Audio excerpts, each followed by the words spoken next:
I tried to make this hibachi recipe as easy as possible for new Blackstone griddle owners. I'll start off with my griddle around 400 degrees. That's all 4 burners on medium-low for 8 to 10 minutes for me. It is middle summertime. Spritz down some oil and then spread it out. I have 2 bags of Uncle Ben's family-sized jasmine rice. Normally I make my own rice, but again I wanted to keep this super simple. If you're making your own rice, I'd estimate that 1.5 cups of uncooked jasmine rice would produce this much cooked jasmine rice. I like to break this up in the bag, the pre-cooked rice, before I put it down because it's usually clumpy. I'm going to do an all-purpose salt and pepper seasoning on basically everything. You can buy an all-purpose seasoning like I have here. It's salt, pepper, garlic powder, or just use salt and pepper every time you see me get this out. Then we have Land O'Lakes garlic herb butter spread. It's a spread, it's not just butter. This is a must. It adds a lot of flavor and makes it so you don't need a ton of seasonings other than this and the salt and pepper. Now, it is just a spread. It's not really butter. Normally, I would get Kerrygold garlic and herb butter, but they were out. And you know what? They should be sorry for the inconvenience. If this video does poorly, that's on you, Kroger, not me. Then we'll go ahead and toss everything together. So just remember, everything you put down will get the salt and pepper and then some of the garlic butter spread. That's all your flavor. So after it's all tossed and spread out thin, we will go ahead and add the veggies. I'm doing onions, zucchini, and mushrooms. The onions, I did like a heavy chop on them real quick, just chopped them up. The zucchini, I cut the ends off, then I cut them in half, then lengthwise. And then finally I did a cut in the middle and 2 angled cuts to kind of make these little sticks.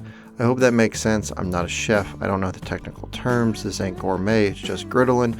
But I'm showing you again because I really think it's helpful to have all the veggies about the same size in these sticks. I really like their size. I bought pre-sliced mushrooms and then just sliced the big ones in half.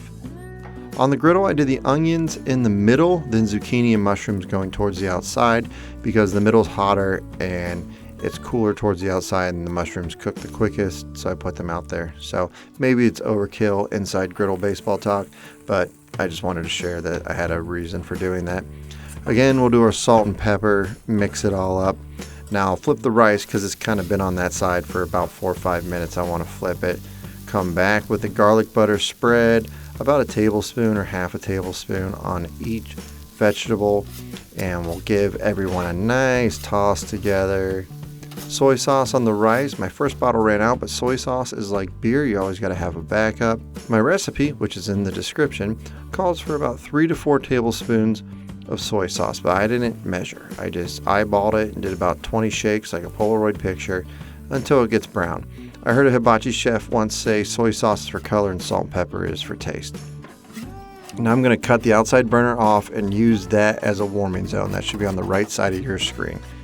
Then after it's all tossed, we'll make a well in the middle of our rice. Give our veggies another toss first. Don't forget about those veggies. We'll put some oil in the middle of our rice and crack in our 3 eggs. You could pre-scramble these if you want, but again, I just was being lazy, trying to keep this simple. Salt and pepper the eggs because why not? Then I'm going to kind of scramble them with the corner of my spatula. FYI, if you want all 101 of my favorite griddle recipes and every tip and trick I know, check out my ebook, which is on your screen. I like to let the eggs sit for 90 seconds before I mix them with the rice. They aren't all the way cooked, and that's okay. They will continue to cook with the rice while it all sits in the warming zone on the griddle. Then we'll add my sesame oil. Only 2 sauces in this recipe, soy sauce and sesame oil. The recipe calls for 1 to 2 tablespoons of sesame oil, but again, I'm eyeballing it. If you've never used this, don't skip it. This, in my opinion, gives it that great takeout flavor. After the rice and eggs are sufficiently mixed, I will push them to that corner. Again, the burner is off, the other 3 are on, so it should stay warm but not overcooked. I like where the veggies are at, so I'm going to go ahead and shove them over there with the rice as well. And then turn up the 2 other burners that are empty. And I'll clean that spot off.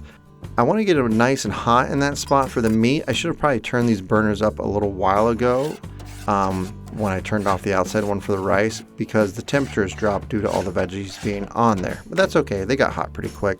Chicken is going down first because it's going to take a little longer to cook and I want to make sure it is all the way cooked through. I cut up 1 pound of chicken breast and a little less than a pound of a New York strip steak. When I did the prep inside, I didn't get a big steak because steak is expensive right now. I'm really up in the air on which is easier, to cut the meat ahead of time or just put full pieces of meat on the griddle and then cut them after you cook them. If you've done hibachi, let me know your preference in the comments. It might be helpful for other people watching this video. So salt and pepper on the chicken, then I spread it out the pieces to make sure they're not piling up. I want them to cook through. I want everybody to be touching the griddle, and then I'll go ahead and hit them with a little more salt and pepper. Steak, I'll season it while it's in the container, flip it down. Then I'm going to go ahead, season it again, and also spread it out just like the chicken. Make sure everybody has their own spaces touching the griddle. Now I have to go through and flip every piece of chicken and steak individually to make sure they all cook through. This is where I'm really not sure what is the best way because, you know, this way you can make sure everything cooks through and you don't have to bring out a knife and a cutting board. But if I did them the other way, then I would really only have to flip them once. Then I could just cut them on the side and then just throw them back on the griddle if they need a little more time. So again, I'm not sure. Do whatever you feel comfortable doing. And now that all the chicken and steak has been flipped, it's been about 3 to 4 minutes per side. I'm going to check the chicken to make sure it's at 160 to 165. That's why I really like the 2-in-1 thermometer from ThermoPro. I can get the griddle temp and the meat temp. I'd highly recommend getting one. We again are going to add our garlic butter spread, about a tablespoon to the chicken, and I add some soy sauce to the chicken. I don't add it to the steak, but you can if you want. Go ahead and mix all that chicken up. Man, that's looking good. Temp the steak, it was like 130, which is plenty for me. That's around medium, and it'll probably keep cooking a little bit. So I cut all the burners off, and here comes another tablespoon of the garlic butter spread. Toss it all together. Make sure the steak is nice and coated, garlicky, steaky, hibachi. This is why I bought myself a griddle. I assume you did as well for this. We'll slide it over with everything else, then let's plate. The recipe link in the description takes you to my website, which is also on the cutting board, and it's only griddle tips, tricks, and recipes. That's all that's on there. Also, the recipe is at the top of each post. It's not a food blog. I'm not going to write 4 pages about the history of hibachi before I give you the ingredients. I try to give it to you right away and not waste your time. So, once it's all loaded up, I'll squeeze a lemon on both of the meats just to give a nice little pop of freshness at the end. Then drizzle my wife and I's favorite Yum Yum sauce. I could just drink this stuff straight from a jug. Then the final garnish is some green onions. If you want a plain chicken fried rice on the griddle recipe, that video is on your screen now. Thank you so much for watching. I hope this was helpful for new griddle owners out there. Have a good one. Keep on griddling.